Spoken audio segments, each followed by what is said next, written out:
Hi, welcome everyone to today's presentation, Autism Spectrum Disorder Overview.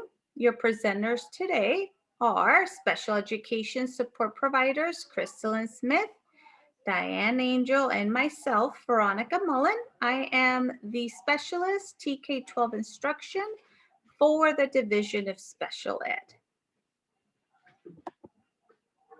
Before we start with the content, we will go over some norms to help support our learning today.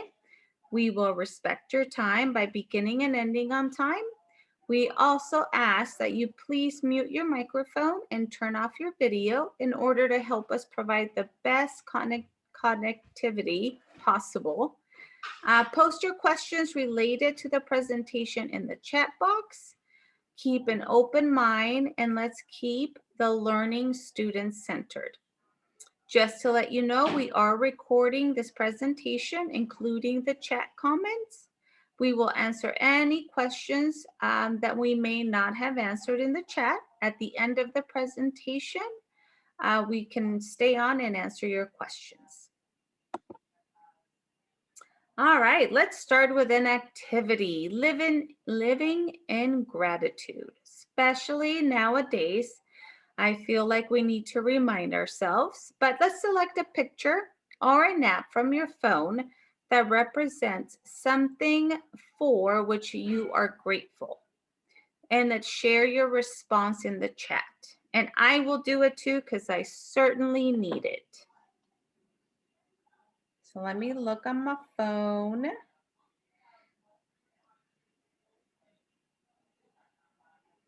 All right, feel free to share anything that you are grateful for, that picture you found or that app. I will share mine while you are typing yours in the chat. I am grateful for the weather app, and that's because my children decided to jump in the pool this weekend, even though it was, I don't know, only in the upper 60s and the water must have been freezing. But in looking at their pictures, I know they had fun. And so I am grateful that they are off their devices and outside playing and having fun. I see healthy, flavorful meals and food. Yes, especially with St. Patrick's Day. I know some people cook some delicious meals. Well, thank you for sharing and letting me share what I'm grateful for. All right, let's get to our learning. We have 4 learning outcomes for today. Define autism spectrum disorder, their strengths, the challenges, and common ways it presents itself in the classroom. We're going to learn about evidence-based practices, often referred to as EBPs, and resources. We're going to gain an understanding of the special education services available for students with autism spectrum disorder. And we're going to review LAUSD teacher training so that you are aware of all the trainings that your teachers are attending. Now, Diane will continue with what's the word on the street? Thank you, Veronica. Hello. Now we are going to look at what's the word on the street. What do you know about autism? What have you heard? Briefly share your thoughts in the chat.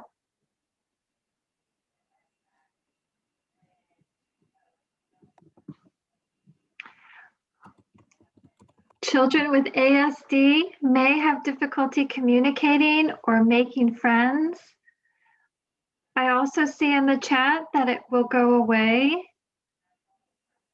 They also may have sensitivity to loud noises, bright lights, and crowds. And also in the chat, there's someone who writes, Crystalline writes, I heard it's from vaccinations. So those are all wonderful responses, great responses for what's the word on the street. And we're going to delve into autism spectrum disorder.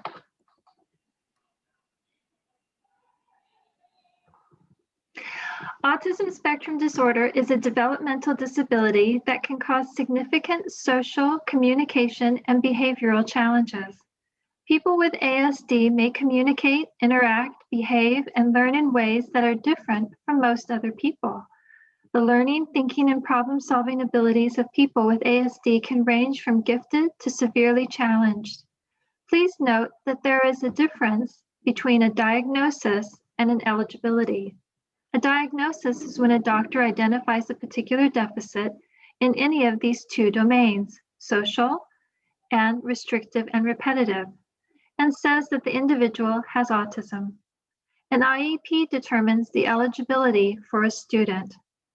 Now let's look at the core symptom domains and the 5 key dimensions of ASD. We will also be sharing a Google Drive folder with resources later on.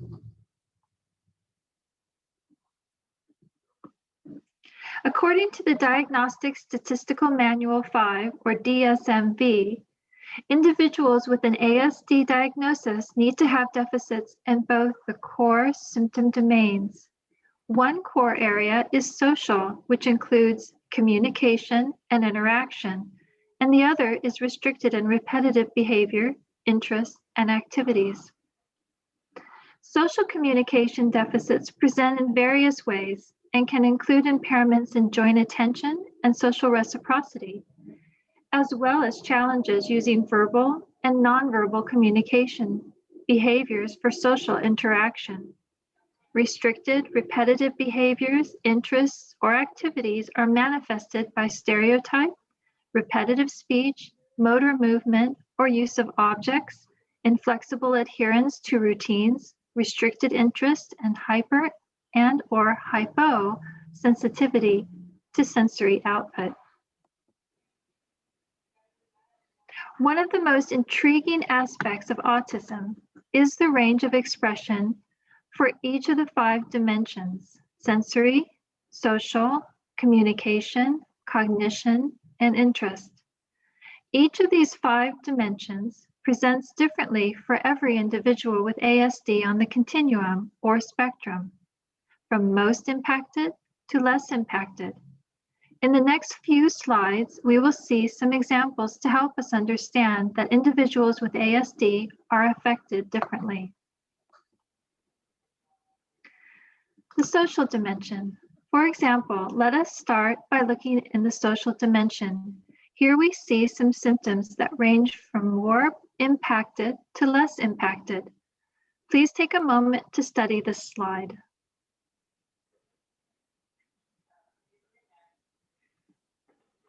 Deficits in social communication and social interaction can be seen across multiple contexts and may vary on where the child falls on the spectrum.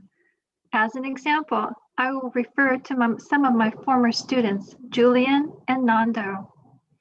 Behavior can be seen in lack of social emotional reciprocity, that is, the back and forth interaction between people. I would ask Julian simple questions such as, "How was your recess?" or "What did you do this weekend?" And he would either stay silent until prompted several times, or he would talk about his favorite subject, trains. Julian also reduced sharing of interests and emotions. He did not initiate or respond to social interactions. He would stay quiet and walk away from people whenever someone wanted to talk to him. He would walk around his favorite tree in the yard and avoid playtime with his peers. If he interacted, it was more with adults. He would stay by my side or next to the paraprofessional. Whenever other peers his age would want to talk to him, he would walk away with his hands stimming. Then you had Nando, who understood body language and gesture and social context. If he would hear someone in the yard get loud, he would come up to us and say, "I think that person is mad, teacher." He adjusted to various settings. For example, he participated in art class, played with his peers in recess, and he knew the routine and the behavior for library time and computer lab. He showed interest in social interactions with peers and adults. Every Monday, he would initiate conversations and ask, "How was your weekend?" But after a couple minutes, he wanted to talk about his weekend. He would ask his peers, "What is your favorite cartoon character?" but after a couple minutes, he would talk about his favorite cartoon characters. As you can see, although Nando still had some social skills to work on, he was less impacted in the social dimension than Julian. In this slide, we will talk about the symptoms of individuals with ASD for the dimension of communication. The word autism has its origin in the Greek word autos, which means self.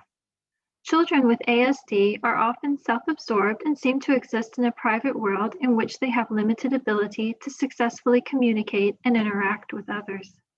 Children with ASD may also have difficulty developing language skills and understanding what others say to them. They often have difficulty communicating non-verbally, such as through hand gestures, eye contact, and facial expressions. Like my student Julian, some children with ASD may not be able to communicate using speech or language, and some may have very limited speaking skills. Others, like my student Nando, may have rich vocabularies and be able to talk about specific subjects in great detail. Many have problems with the meaning and rhythm of words and sentences. They may also be unable to understand body language and the meaning of vocal tones. I remember when a paraprofessional was scolding another student, Julian would laugh and laugh, not understanding that the paraprofessional was having a serious conversation with the other student. Taken together, these difficulties affect the ability of children with ASD to interact with others, especially with people of their own age. Sometimes Julian would echo catchy phrases from peers and adults, such as "Yum yum, I want some lunch," whenever our little peer Noel would yell whenever he was hungry. Again, looking at the students as individuals on the spectrum, you have students who have no spoken language to others who have remarkable verbal fluency. In the cognitive dimension, an individual who is more impacted may have profound learning challenges, and an individual with low impact in the cognitive dimension may demonstrate average academic abilities and may have poor organizational skills. It took us 3 years for Julian to be able to add and subtract numbers between 0 and 10.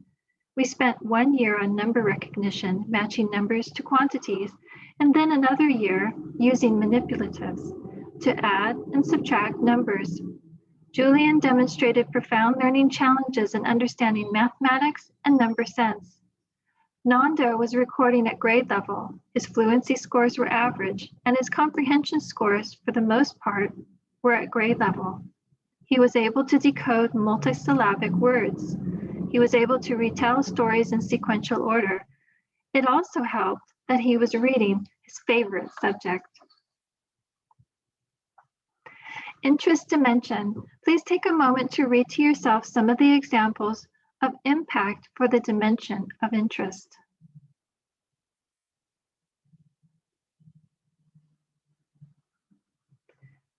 Individuals in the more impacted side of the spectrum show preference for non-social stimuli, which leads to intense interest to sensory objects or events. I remember our water faucet kept dripping drops of water, even though we made sure we turned the faucet off all the way. Whenever we had a small group instruction where we had to work in small teams or pairs, Julian would say, "Hey, do you hear that water? Drip, drip, drip." He was preoccupied more about the water than the task at hand. On the other hand, we had Nando waiting to remember all the steps to the task at hand. I remember we were talking about life cycles, and we used a sequence board to model the life cycle of a butterfly, a frog, and a baby boy. Nando asked to keep the posters up and the sentence starters so that he could repeat the sequence steps over and over as he was writing his paragraph on the life cycles. He was focused on the task and wanted to make sure every step was met. He was not too worried about the water dripping in the sink. They both had an interest in mind to avoid or to complete the task. I invite you to study this slide and think about the potential impact an individual may have according to the severity of sensory issues. Some sensory challenges may include over-responsiveness and under-responsiveness to specific sensation, like environmental sounds, strong smells, light, tactile stimulation, movement, visual clutter, social touch like a handshake or proximity to others. In our classroom, we had curtains to cover the windows from bright sunlight, and we would dim the lights in the classroom because it would bother little Noelle. Julian liked to wear shorts and t-shirts during all seasons of the year, rain or shine. He did not feel the difference between the cold and the heat. Fire drills were a unique experience for all of us. As much as the paraprofessionals and I tried to prepare our students for the fire drill coming up, the drill would always trigger some of our students. When the alarm would go off, students would yell, cover their ears, or reach for their noise buffers or run around the classroom. The noise was extremely loud and sensitive to their ears. Some students lined up and followed the fire procedures. As you can see, some individuals are more impacted in the sensory dimension than others.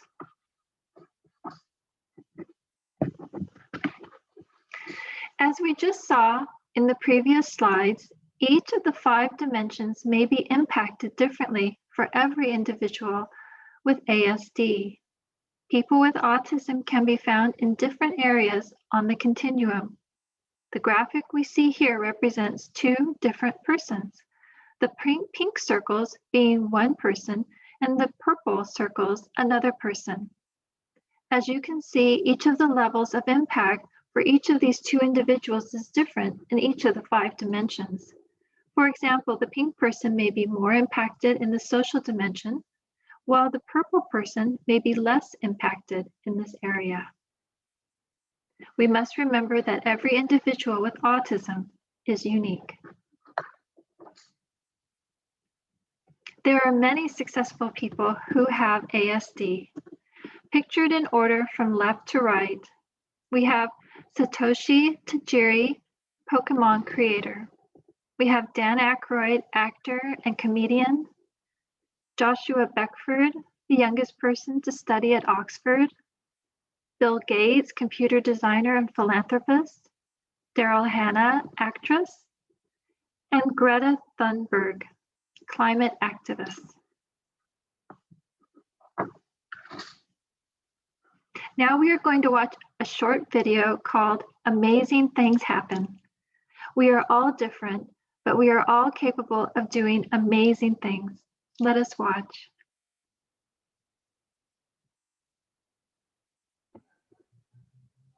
Okay, I just want to confirm you're seeing the video?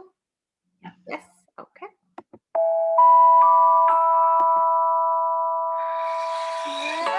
We are all different, and that's wonderful. Some differences are easy to see. Height, hairstyle, gender, eye color, and so on. Other differences can't be seen. Our favorite foods, fear, or special skill. Interestingly, the way we see the world is also different. For instance, what do you see in this drawing? Most people see a duck, but some of you might have seen a rabbit. Whichever you saw, you are correct. This is just a trick drawing to show you that all brains work differently. The brain is your body's computer. It works differently for all of us and controls how you learn. That's why we are all good at different things. How you feel, which is why we all feel different emotions. And how you communicate. Sometimes the brain is connected in such a way it affects the senses and how we perceive and read situations and interactions. This is known as autism. Many people have autism, so it's likely you already know someone who is autistic. And for this reason, it's useful to know a little bit about autism. The special wiring inside an autistic brain can sometimes make a person good at tasks we may find difficult, such as mathematics, drawing, or music. It can also do the opposite, and activities we find too easy are incredibly difficult to them, such as making friends. The The senses constantly send information to your brain about your surroundings and other people. However, when a person's brain and its senses don't communicate well, the brain can become overwhelmed and confused, affecting how they see the world. Picture yourself walking down the street.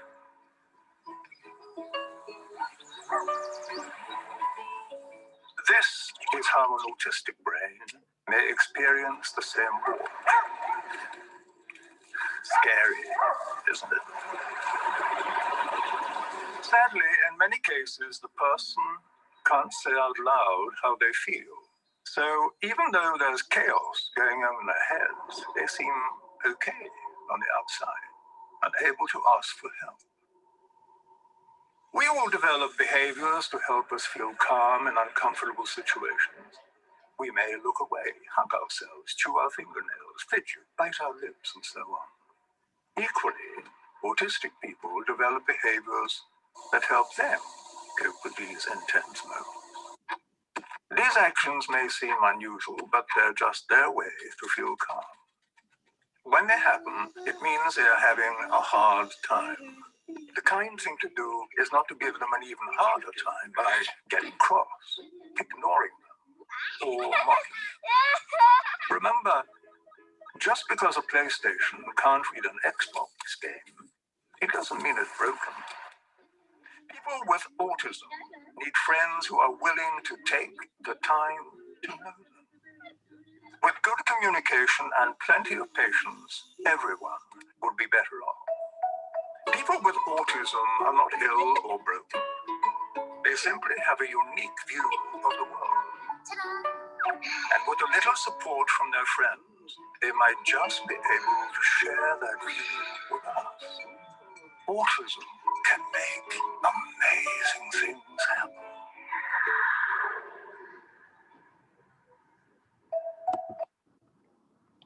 Okay, that was a wonderful video.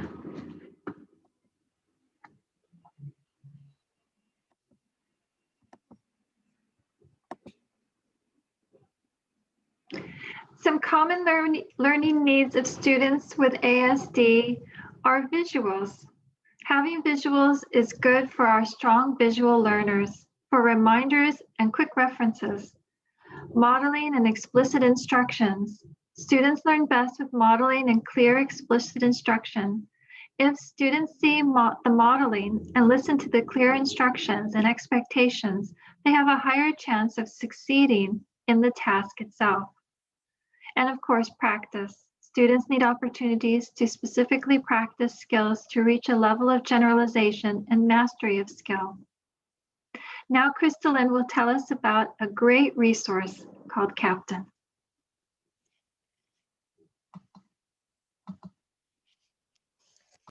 Thank you, Diane. The California Autism Professional Training and Information Network, otherwise known as CAPTAIN, is a multi-agency network throughout the state of California whose mission is to support the understanding and use of evidence-based practices for individuals affected by autism spectrum disorder. CAPTAIN is dedicated to providing ongoing training, support, and technical assistance to implement evidence-based practices and ensure fidelity of implementation. We're going to watch a very short video, just about a minute long, about Captain.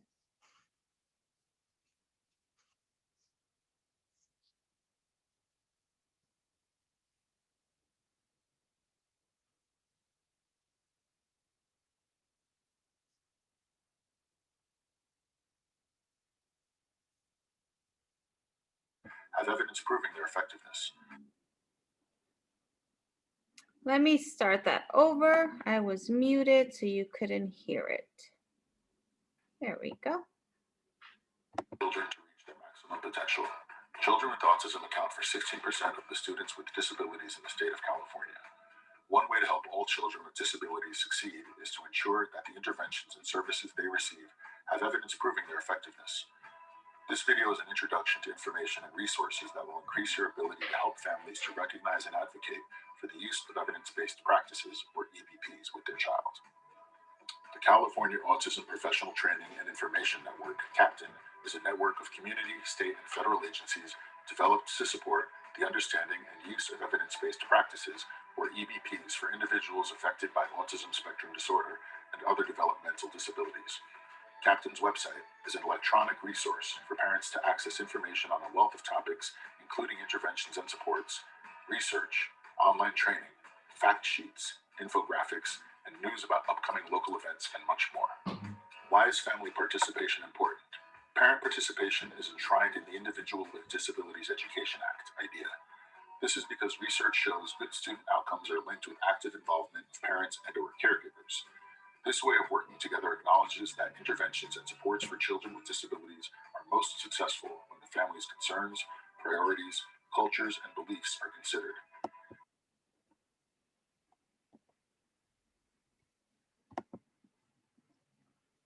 LAUSD has been involved with CAPTAIN for years, but this year we are most excited because we have a large group of over 30 LAUSD staff members participating in the CAPTAIN cadre.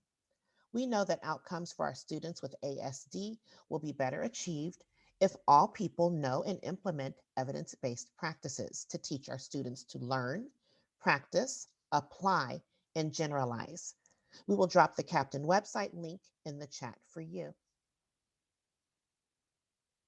The National Clearinghouse on Autism Evidence Practices, or NCAEP, defines evidence-based practices, or EBPs, as focused intervention practices that have evidence of efficacy in promoting positive outcomes for learners with ASD. This is the complete list of the 28 EBPs. EBPs have clear evidence of positive effects with children and youth with autism and are guided and supported by scientific research. The CAPTAIN website has a plethora of information and trainings for EBPs, as well as other resources. One resource we want to highlight is the domain matrix. This matrix includes a list of the EBPs. On the left, that's the vertical yellow box, and the age groups and domains that each EBP addresses at the top, the horizontal red box. To improve the outcome of children with ASD, educators should implement evidence-based practices, EBPs, strategies that have been shown to be effective in teaching appropriate behaviors and skills. There are EBPs to improve academic and behavior outcomes for all students. With so many EBPs from which to choose, how can educators or practitioners determine which of them to use with a specific child? There are 4 guiding steps. Identify and define the target behavior, collect baseline data, establish a goal or an outcome, and then select an EBP. These steps help educators and practitioners make a more informed decision when they select an EBP. Please note that as of this year, this list was updated and now includes the 28 EBPs.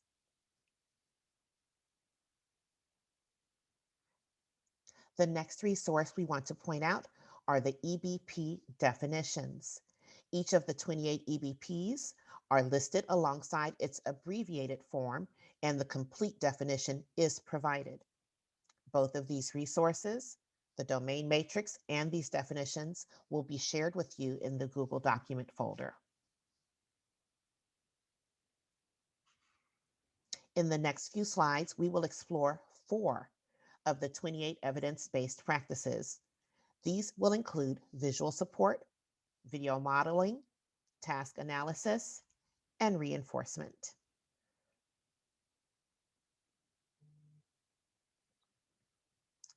Let's start by talking briefly about what are visual supports. A visual support is a visual display that supports the learner engaging in a desired behavior or skill, independent of additional prompts. So it is any tool presented visually that supports the individual as he or she moves through the day. Visual supports are used to address curriculum, behavior, social skills, routines, and independence. We use visual supports when learners struggle with verbal instructions for what to do or what will happen next. Visual supports present information in a way that helps students with ASD focus on key elements across settings as they can increase on-task behavior as well as foster independence.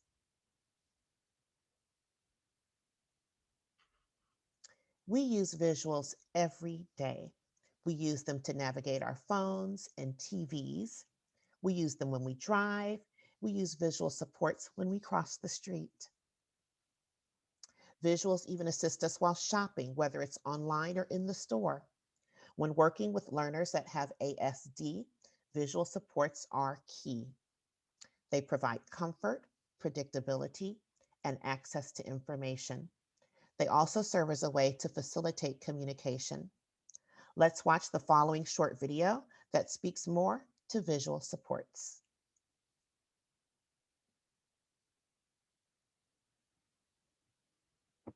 One second. Here we go.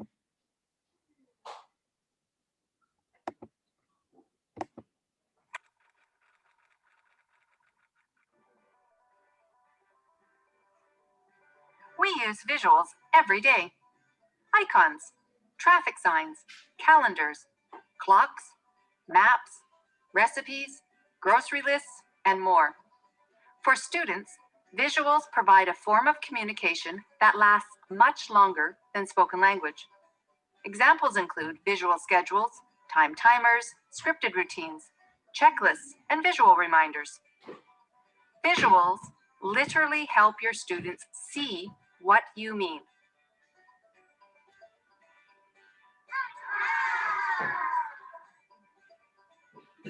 For students who are visual thinkers, have language processing delays, are easily distracted, anxious, or English language learners, visuals provide comfort, predictability, and access to the same information as their peers.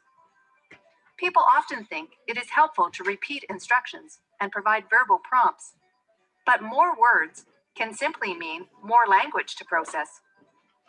Imagine getting to a vending machine and the visuals have been removed.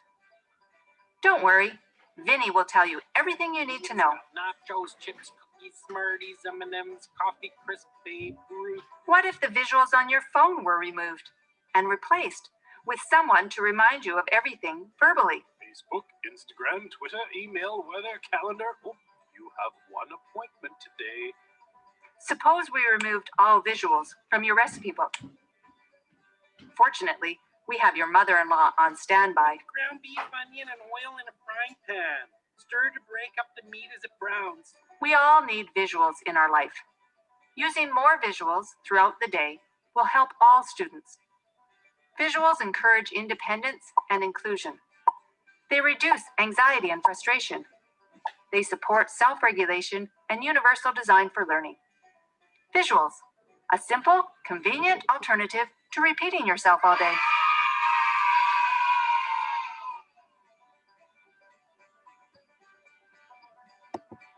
I Visuals. love that. I see what you mean. NorthstarPaths.com. Thank you. Visual supports can be used in a wide variety of settings and can be used to address an equally varied set of needs. They can be individualized to meet the needs of each student and can increase independence and functional skills. Please note that visual supports must be easily recognized, universally understood, and most importantly, explicitly taught.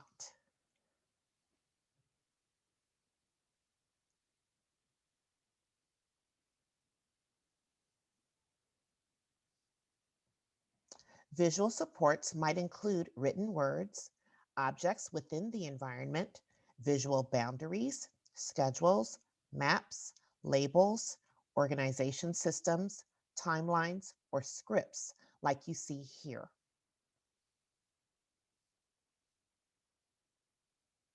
Now let's explore the second EBP, video modeling.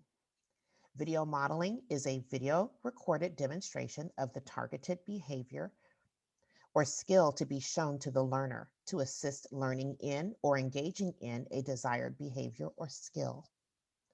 The demonstration is shown to the learner, who then has an opportunity to perform the targeted behavior, either in the moment or at a later point in time. We're now going to watch an example of a video demonstration. As you watch the video, notice the targeted behavior being modeled.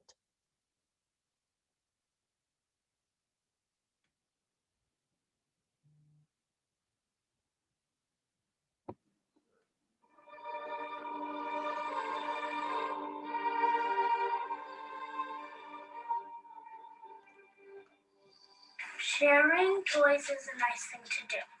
My friends are sad when I take a toy away from them without asking.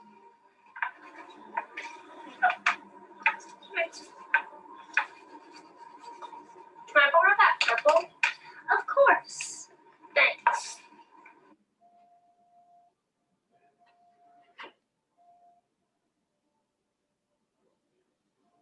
If my friends are playing with a toy that I want, I will ask, can I play with it?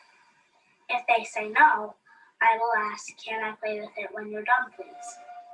Then I will go find something else to do until it's my turn. Can I use that paddle ball right now? Not right now. Okay, can I use it later once you're done then? Sure. Okay, I'll go play Legos.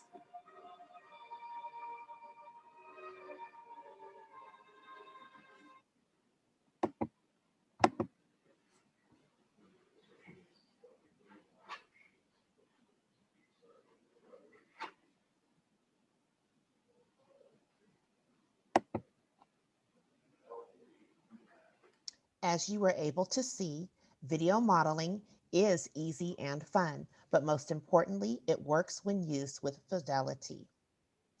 The third EBP is task analysis. Task analysis breaks down complex target skills or behaviors into smaller sequential steps. Learners with ASD often struggle with learning new skills or behaviors, especially when these behaviors are complex or have multiple components. Task analysis, or TA for short, can be used to help break down and teach these chained behaviors. Chained behaviors are behaviors or skills which consist of multiple steps, such as brushing teeth, washing hands, tying shoes, or grocery shopping. Once the skill is broken into steps, adults can help learners master the individual steps and then chain the smaller steps together until the skills are demonstrated independently. Several goals can be addressed by using task analysis. TA can be used to increase self-help skills. Some examples of this are brushing teeth or washing hands. Also can enhance language and communication skills. Examples of this would be asking for help or greeting a friend. To increase motor skills like throwing a ball. Another goal that can be addressed is increasing academic skills, such as completing classwork or homework assignments.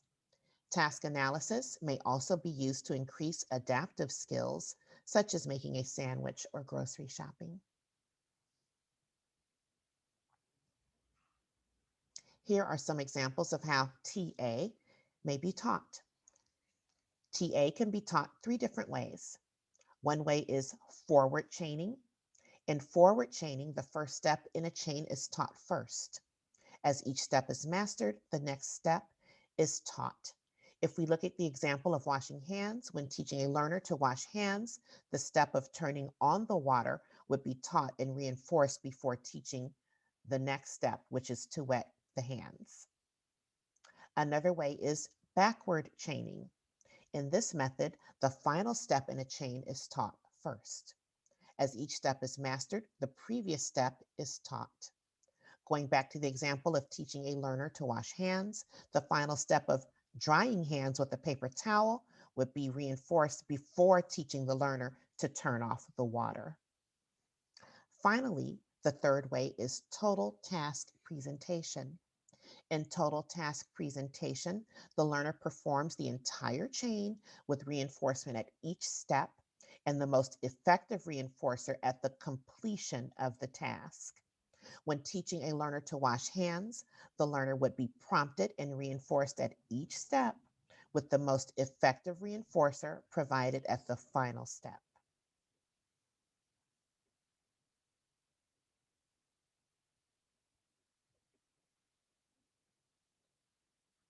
The fourth EBP we are sharing with you today is reinforcement. This EBP allows us to help students engage in a desired behavior. Our goal is to ensure that the behavior leads to the increased occurrence of the behavior in the future.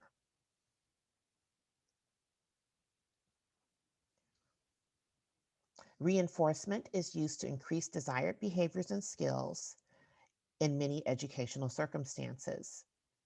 And not only with students with ASD, we all work for reinforcement. For students with ASD, reinforcement is effective when the student has a choice to select their reward.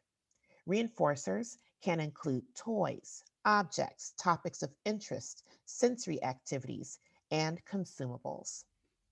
Another type of reinforcement used is a token economy, which is a system where the learner is taught to exchange a token or tokens for other items. Tokens are earned for appropriate skills and behaviors. Reinforcement is a fundamental practice that is almost always used with other evidence-based practices such as prompting and visual supports.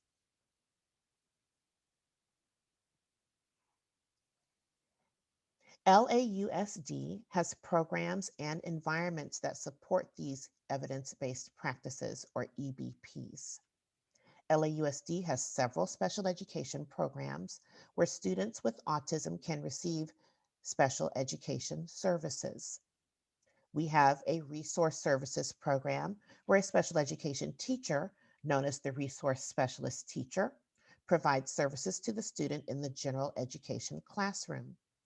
Both the resource specialist teacher, or RST, and the general education teacher work collaboratively to provide instruction and accommodations to the student. In the special day program, students are taught by a special education teacher. This is for students with mild to moderate learning disabilities. Typically, this is a smaller setting, and the class is assigned to a special education paraprofessional. Typically, this is a smaller setting, and the class is assigned a special education paraprofessional for assistance. In the autism programs, students are taught by a special education teacher, and this is also typically a smaller setting.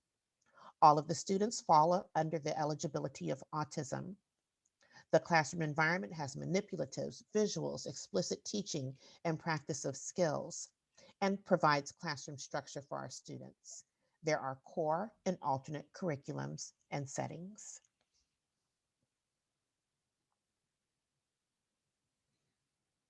Social skills development is supported with various programs or electives. Teachers have been trained on some of these programs and may be using them. These are some of the social skills programs found in our schools. The Social Express is an engaging educational software for children and young adults with social learning challenges. The software is designed to teach users how to think about and manage social situations, helping them to develop meaningful social relationships and succeed in life. The program is best for elementary, but may be relevant for some middle and high school students as well. Second step, SEL, is research-based, teacher-informed, and classroom-tested to promote the social-emotional development, safety, and well-being of children from early learning through grade 8. The Sanford Harmony program for pre-K through 6th grade is designed to foster diversity, inclusion, empathy, critical thinking, communication, problem solving, and positive peer relationships. It gives teachers the tools to build trust, encourage problem solving, and establish a positive learning environment.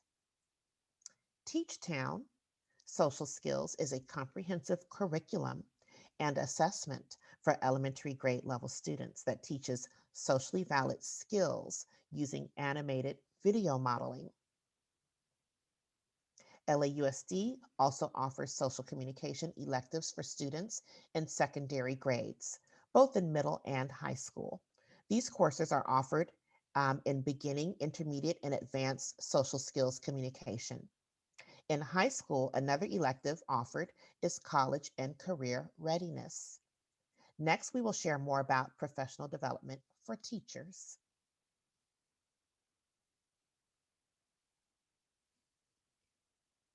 These are some of the professional development resources available to our teachers.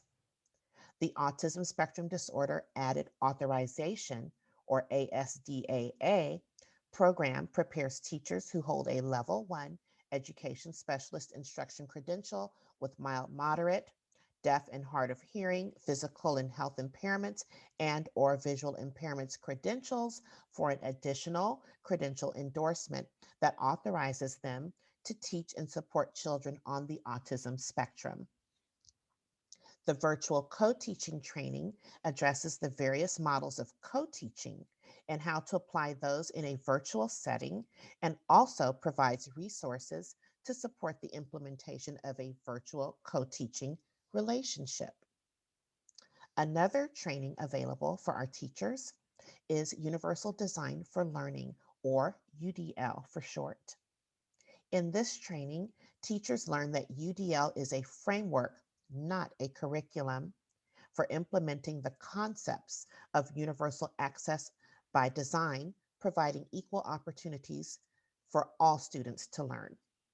The principles of UDL support access to all aspects of learning for all students. Teachers also have the option of participating in free, self-paced professional learning with the autism-focused intervention resources and modules, or otherwise known as AFFIRM, or the AIM program, which is Autism Internet Modules. Other teacher professional growth trainings are continuously added and offered via the LAUSD Professional Learning Network called MyPLN.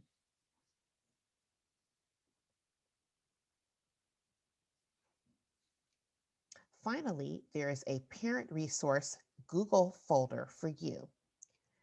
In this folder are videos on autism, video modeling, presentation resources, alignment of EBPs for students with autism, visual charts, intervention resources, captain resources, and alignment of EBPs for English learners. We will put this link in the chat for you.